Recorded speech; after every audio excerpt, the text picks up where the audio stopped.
निवडणुकीतील आपले सहकारी आणि सामाजिक न्याय सेलचे अध्यक्ष जयदेवजी गायकवाड, आमदार प्रकाश गजबे, पक्षाचे उपाध्यक्ष प्रमोद हिंदुराव, ईश्वरराव बाळगुटे, प्रदीप सोळंकीजी, शहराचे अध्यक्ष शशिकांत देशकर, आमचे वरिष्ठ सहकारी श्री बाबासाहेब वासाडे, बाबूराव घडे, आदरणीय शोभादेवी गोटके, संदीप बिजोरियाजी, ग्रामीणचे अध्यक्ष श्री संदीप पिंडापवार, आपले नगरसेवक आणि ज्यांनी अतिशय पोटतिडकीने प्रखरतेने भावना या ठिकाणी मांडण्यात दिली दीपक देशपाल, महिलांचे अध्यक्ष ज्योतिताई रंगारी, रेखाताई, माजी नगरसेवक श्री संजय वैद्य, गणेश गिरीधर, प्रशांत चिपीवाल, प्रदेशवर आलेले सेवादलाचे अध्यक्ष आमचे दीपक मानकर, सुरज मस्केजी, व्यासपीठातून उपस्थित असलेले माझे सर्व अन्य पदाधिकारी सहकारी, ग्रामीण भागातील आलेले सर्व वरिष्ठ सहकारी, अध्यक्ष वैद्य, आमचे माजी आमदार, शहरातील उपस्थित असलेले सर्वच ज्येष्ठ कार्यकर्ते, बंधू भगिनी आणि सहकारी मित्रांनो, सत्तांतराच्या नंतर महाराष्ट्रामध्ये पुन्हा एकदा राष्ट्रवादी काँग्रेस पक्षाचं संघटन मजबूत करावं, महाराष्ट्रामध्ये असलेला विदर्भ असेल, मराठवाडा असेल, उत्तर महाराष्ट्र असेल, पश्चिम महाराष्ट्र असेल, कोकण असेल, या वेगवेगळ्या जिल्ह्यामध्ये जात तिथल्या कार्यकर्त्यांची, तिथल्या नेत्यांची संवाद करत पक्ष संघटना अधिक मजबूत करण्याच्या प्रतिनिधी काम करावं, या हेतूने आम्ही हा राज्यव्यापी दौरा सुरू केला. नंतर विधानसभेच्या निवडणुकीच्या अगोदर दादांच्या सभेत मी या सगळ्या परिसरामध्ये आले होते. त्यावेळेला राज्यावरती आपण सत्तेवरती होतो, देशाची सत्ता आपण गमावलेली होती, पण महाराष्ट्राच्या राजकारणामध्ये पुन्हा एकदा उमेदीने आपण काहीतरी काम करू शकतो. अजितदादांच्या नेतृत्वाने महाराष्ट्राला जे काही काम दिलं, सर्वंकष पद्धतीची भूमिका बजावण्याचा प्रयत्न केला, त्या माध्यमातून का होईना पण आपल्याला पुन्हा एकदा सत्तेवरती येण्याच्या दृष्टीने प्रयत्न करता येतील, या हेतूने तो दौरा आपण त्या ठिकाणी काढला. कारण जिल्हाध्यक्षांनी, नगरसेवकांनी या ठिकाणी भावना व्यक्त करत असताना त्यांच्या मनामध्ये आहे की त्यांनी भावना या ठिकाणी व्यक्त केल्या. कारण भावना व्यक्त करणं कार्यकर्त्यांचं काम जरूर असतं, परंतु जी माणसं पदावरती बसलेली असतात, ज्यांच्याकडून कार्यकर्त्यांच्या मोठ्या प्रमाणावरती अपेक्षा असतात, त्यांनी आपल्या भावना मांडणं जरूर योग्य ते आहेच, परंतु ती भावना मांडत असताना आपण संघटनेमध्ये एक प्रमुख पदाधिकारी आहोत. आपल्या नेतृत्वाखाली पक्षाचं संघटन वाढतंय, त्याची जबाबदारी पक्षाने विश्वासाने आपल्यावरती सोपवलेली आहे. याचं भान विसरता कामा नये, एवढंच मला या निमित्ताने सांगायचं. शेवटी महाराष्ट्राच्या या 5 प्रादेशिक विभागामध्ये आपण काम करत असताना 99 साली पक्षाची स्थापना झाली. अल्पावधीच्या कालावधीमध्ये आपण सत्तेवरती आलो. म्हणजे अगोदरच्या सर्वच वक्त्यांना मला त्या निमित्ताने सांगायचं आहे, जरा कृपा करून जरा शांतता बाळगली तर बरं होईल. मला माझ्या सर्व नेत्यांना या निमित्ताने सांगायचं आहे की या देशामध्ये स्वातंत्र्याच्या नंतर जे जे पक्ष स्थापन झाले, डॉक्टर बाबासाहेब आंबेडकरांनी संविधान दिल्याच्या नंतर लोकशाही करणारी व्यवस्था आपण स्वीकारली. एखादा राजकीय पक्ष या देशाच्या इतिहासाचा मला दाखवा की ज्या पक्षाची स्थापना झाल्याच्या नंतर तो 6 महिन्याच्या कालावधीमध्ये तो पक्ष सत्तेवरती आला. एकमेव असा जयविसाची असा पक्ष आहे, एकमेव असा देशकांची असा पक्ष आहे महाराष्ट्रामध्ये आणि देशामध्ये की पक्षाची स्थापना झाल्याच्या नंतर 6 महिन्याच्या कालावधीमध्ये तो निवडणुकीला सामोरं गेला. आपल्याला पहिल्यांदा चरख्याची निशाणी मिळालेली होती, त्याच्यावरती कुणीतरी हरकत घेतली, मग घड्याळाची निशाणी आपल्याला मिळाली आणि केवळ 4 महिन्याच्या कालावधीमध्ये देशामध्ये आणि राज्यामध्ये फिरत आदरणीय पवार साहेबांनी, अजितदादांनी, आदरणीय भुजबळ साहेब असतील, त्या कालावधीमध्ये वरिष्ठ सर्व नेते असतील, या सर्वांनी महाराष्ट्रामध्ये आपापल्या ठिकाणी फिरत राष्ट्रवादी काँग्रेस पक्षाला 6 महिन्याच्या कालावधीमध्ये सत्तेवरती त्या ठिकाणी स्थान निश्चित मिळालं.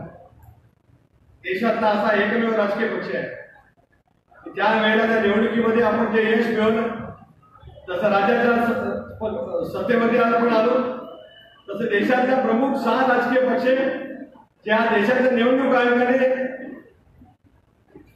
मान्यता प्राप्त म्हणून पक्ष घोषित केलेले आहेत, त्या मान्यता प्राप्त घोषित केलेल्या यादीमध्ये राष्ट्रवादी काँग्रेस पक्षाने स्थान सुद्धा निश्चितपणे दिलं. खरं आहे की गेले 15 वर्ष आपण राज्याच्या सत्तेवरती राहिले. चंद्रपूर सारखीच वेगवेगळ्या जिल्ह्यांची अवस्था होती, विदर्भ सारखीच वेगवेगळ्या जिल्ह्यांची अवस्था सुद्धा त्याच पद्धतीची होती. पण त्या त्या जिल्ह्यामध्ये पक्षाचे असलेले कार्यकर्ते, कोण राज्याच्या मंत्रिमंडळामध्ये सहभागी झाला असेल, कोणाला विधानसभेवरती काम करण्याची संधी मिळाली, कोणाला विधान परिषदेवरती काम करण्याची संधी मिळाली, काहींना महामंडळामध्ये काम करण्याची संधी मिळाली, काहींना सहकार क्षेत्राच्या माध्यमातून राज्याच्या असलेल्या सत्तेचा पूर्णपणाचा वापर करत फायदा घेत त्यांना सुद्धा आपापल्या परिसरामध्ये सहकाराचं साम्राज्य उभा करण्याच्या दृष्टीतून निश्चितपणे संधी मिळाली. शेवटी त्या त्या जिल्ह्यामध्ये पक्ष वाढवायचा असेल तर त्या त्या जिल्ह्यातल्या कार्यकर्त्यांची जी जबाबदारी राहते. प्रदेश पातळीवरून आम्ही काम जरूर करू. प्रदेश पातळीवरती देशकर्जी आपण आला, आपल्या भावना आम्हाला जरूर त्या ठिकाणी ऐकायला आमचं कामच राहील. पण कधीतरी पत्र पाठवून आम्हाला काही बोलायचं आहे, स्वतंत्रपणाने आम्हाला बरोबर व्यक्त करायचं आहे, ते सांगितलं असतं तर गेल्या 3 वर्षामध्ये नाहीतरी आम्हाला मोकळा वेळ आहे, आम्हाला पण मोकळा वेळ आहे, तुम्हालाही मोकळा वेळ आहे. यांच्याने 3-3.5 वर्ष आपल्याला सर्वांनाच मोकळा वेळ दिलाय. पण मोकळा वेळ दिला तो पक्षाचं संघटन मजबूत करण्यासाठी त्या निमित्ताने दिलेला आहे. प्रफुल्ल पटेल साहेब असतील, अनिल देशमुख असतील, तुम्ही या ठिकाणी मगाची टीका केली की अनिल देशमुख या ठिकाणी फिरकले नाही, प्रफुल्लभाई या ठिकाणी फिरकले नाही, अशी टीका टिप्पणी करण्यापेक्षा आम्ही आमच्या गावात, आमच्या वार्डात, आमच्या प्रभागामध्ये काय पद्धतीने काम केले, काय पद्धतीने काम करण्याची दिशा दिली आणि महाराष्ट्रामध्ये काम करणारे कार्यकर्ते सुद्धा याच पद्धतीने काम करतात. माझं मी उदाहरण देईन. 84 साली मी ज्यावेळेला राजकारणामध्ये आलो त्याला तालुका काँग्रेसचा सरचिटणीस झालो. माझ्या समाजाची 500 मतं आहे. 85 साली मी रायगड जिल्हा युवक काँग्रेसचा अध्यक्ष झालो. त्याच वेळेला रोहा तालुका काँग्रेस कमिटीचा मी अध्यक्ष झालो. त्यावेळेला कोणाचं पाठबळ घेऊन आम्ही काम केलं. तळागाळामध्ये काम करत असताना लोकांना आणलं नाही आणि काळा पैसा या देशामध्ये आणल्याच्या नंतर प्रत्येकाच्या खात्यामध्ये 15 लाख रुपये भरले जातील अशी घोषणा त्यावेळेला भारतीय जनता पक्षाच्या माध्यमातून केली. या दीपकजी तुम्हाला सवाल विचारतोय. आज देशकर्जी आपल्याला मी प्रश्न या निमित्ताने विचारतोय की पक्षाचे जबाबदार कार्यकर्त्यांना आपण ही भूमिका लोकांच्या समोर सांगणार आहोत की नाही की 15 लाख रुपये सोडा, 1.5 लाख रुपये सोडा, 15,000 रुपये सोडा, 1,500 रुपये सोडा, 15 रुपये सोडा, 15 फुटक्या कवड्या सुद्धा आपल्या कोणाच्या खात्यात आलं नाही. हे केंद्र सरकारचा अभ्यास आम्ही लोकांच्या समोर जाऊन सांगण्याचा प्रयत्न करणार आहोत. ज्या यवतमाळच्या परिसरामध्ये कीटकनाशकांचा फवारणी करत काही माझ्या शेतकरी बांधवांना दुर्दैवी त्या ठिकाणी मृत्यू आला, त्या यवतमाळला देशाचे पंतप्रधान आलेले होते. त्यांनी सांगितलेलं होतं देशातल्या शेतकरी बंधूंना की तुम्ही काम करत राहा, तुम्ही शेतामध्ये राबत राहा, तुमच्या उत्पादन खर्चात मुख्यमंत्री उपमुख्यमंत्र्यांच्या वरती सरकारच्या वरती दाखल केला पाहिजे अशी तुम्ही मागणी करत राहा. आज तुमचं राज्य आहे, तुमच्या हातामध्ये सत्ता आहे. या राज्याची तिजोरी तुमच्या या जिल्ह्याच्या ताब्यामध्ये आहे. या राज्याचं सर्वोच्च मुख्यमंत्री पद आज विदर्भाकडे आहे. त्यांचेही मूळ जन्मगाव या चंद्रपूरच्या परिसरामध्ये आहे. आत्महत्या थांबल्या का नाही? कर्जमाफी देण्याच्या बाबतीमध्ये राज्य सरकारच्याकडे पावलं उचलली गेली की नेमकं काय झालं? किमान आधारभूत किंमत देण्याच्या बाबतीमध्ये जो शब्द पंतप्रधान महोदयांनी या ठिकाणी दिला होता त्या बाबतीमध्ये आज खऱ्या अर्थाने त्या ठिकाणी अंमलबजावणी होते की नाही? कापसाला दर नेमका काय मिळतो? सोयाबीनला आज दर किमान आधारभूत किंमत 3,000 रुपये. संघर्ष यात्रा अजितदादांच्या नेतृत्वाखाली सर्वपक्षीय संघर्ष यात्रा त्याला निघाली. त्याला मुख्यमंत्री म्हणत होते, त्याला अर्थमंत्री म्हणत होते की आम्ही कर्जमाफी देणार नाही. कर्जमाफी हा त्याच्यावरचा एकमेव उपाय राहू शकत नाही. शाश्वत शेती करण्यासाठीच आमच्या मुनगंटीवार साहेबांनी बळीराजाला त्यांचा अर्थसंकल्प समर्पित केला. या राज्याचा अर्थसंकल्प ज्याला मांडला गेला त्याला तो बळीराजाला समर्पित झाला. आपण प्रश्न विचारला पाहिजे की या चंद्रपूर जिल्ह्याच्या यवतमाळ जिल्ह्यामध्ये बळीराजाला अर्थसंकल्प तुम्ही समर्पित केल्याच्या नंतर त्या बळीराजाच्या आत्महत्या थांबल्या का वाढल्या? आत्महत्या करण्याचं प्रमाण दिवसेंदिवस वाढत आहे. तरुण महिला भगिनी त्या ठिकाणी आत्महत्या करत आहेत.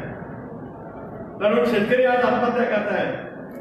राज्य सरकारने छत्रपती शिवाजी महाराजांच्या नावाने कृषी सन्मान योजना त्या ठिकाणी जाहीर केली. 4 महिने झाले अद्यापही एकाही शेतकऱ्याला कर्जमाफी त्या ठिकाणी मिळाली नाही. अभिमानपूर्वक आपण लोकांच्या पुढे जाऊन सांगितलं पाहिजे. वय ज्यावेळेला आमचे नेते शरद पवार साहेब देशाचे कृषी मंत्री होते त्यांनी 71,000 कोटी रुपयाची कर्जमाफी केली आणि कर्जमाफीची घोषणा केल्यानंतर महिन्याभराच्या आत त्या शेतकऱ्यांच्या कर्ज खात्याच्या वरती ती रक्कम जमा करण्याच्या दृष्टीकोनातून धाडसच्या कालावधीमध्ये दाखवली. आणि आज हे सरकार फसवं सरकार, हे फेकू सरकार आज शेतकऱ्यांचा ऑनलाईन अर्ज भरून करताय. 22 असे पात्रतेचे निकष लावले आणि त्या पात्रता निकषाच्या खाली वैद्यजी शेवटचं वाक्य त्यांनी लिहिले की 22 या ठिकाणी भरून करत असताना माझ्याकडनं एखादी बाब चुकली व्याजासहित माझं कर्ज माफ जे झालं असेल ते देण्यास मी पात्र आहे आणि माझ्यावरती कोणतीही फौजदारी गुन्हा जर का दाखल झाला तर तो सुद्धा होण्यास मी पात्र नाही. असं शेतकऱ्यांच्याकडनं लिहून घेणारं हे सरकार शेतकऱ्यांचा आहे का कसायच्या भूमिकेतून वावरत आहे याचा जाब विचारण्याची आता गरज राष्ट्रवादी काँग्रेस पक्षाच्या कार्यकर्त्यांची. माणसं सुरुवातीला दमतील कमी, ज्या वेळेला शेतकऱ्यांना कळेल की नाही माझा आवाज हा माझा राष्ट्रवादी काँग्रेस पक्षाचा कार्यकर्ता उठवतो आहे, त्यावेळेला तो तुमच्या बाजूला असलेला शेतकऱ्यांची संख्या दिवसेंदिवस आपोआप वाढीला लागू शकेल. हे वाढीला लागण्याचं कसब तुमच्या शब्दामध्ये असलं पाहिजे, तुमच्या विचारधारेमध्ये असलं पाहिजे, तुमच्या कृतीमध्ये असलं पाहिजे, तुम्ही घेतलेल्या प्रत्येक भूमिकेमध्ये त्या ठिकाणी असलं पाहिजे. आपोआप पक्ष मांडण्याच्या दृष्टीकोनातून पक्षाची ताकद निश्चितपणाने निर्वाहपणाने उभी राहू शकते. त्याच्यासाठी आपण जनमानसामध्ये त्या प्रक्रियेवरती काम करण्याची भूमिका निश्चितपणाने घेतली पाहिजे. चंद्रपूर सारखं शहर, या शहरामध्ये उद्योगी आहेत, एकेकाच्या उद्योगात असलेलं शहर, आमच्या सर्व सहकार्याने त्या ठिकाणी भावना व्यक्त केली.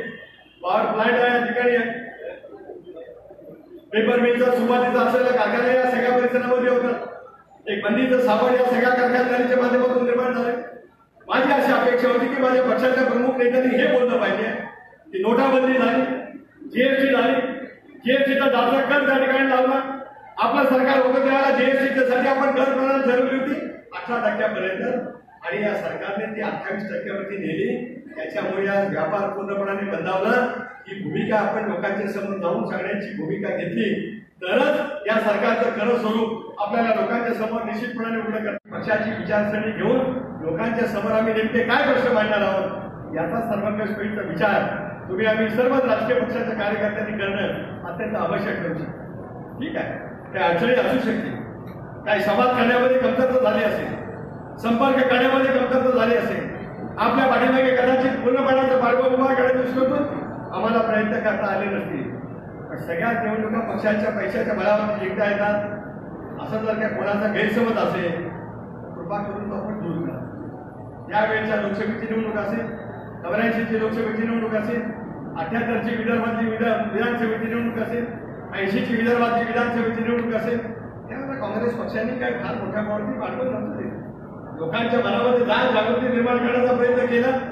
निवडणुकीमध्ये सुद्धा पक्षाच्या थैल्याला बाजूला सरणारा या देशामधला डॉक्टर बाबासाहेब आंबेडकरांनी संविधानामधून लोकशाहीमधून जो मतदार निर्माण केलेला आहे तो मतदार त्या डॉक्टर बाबासाहेब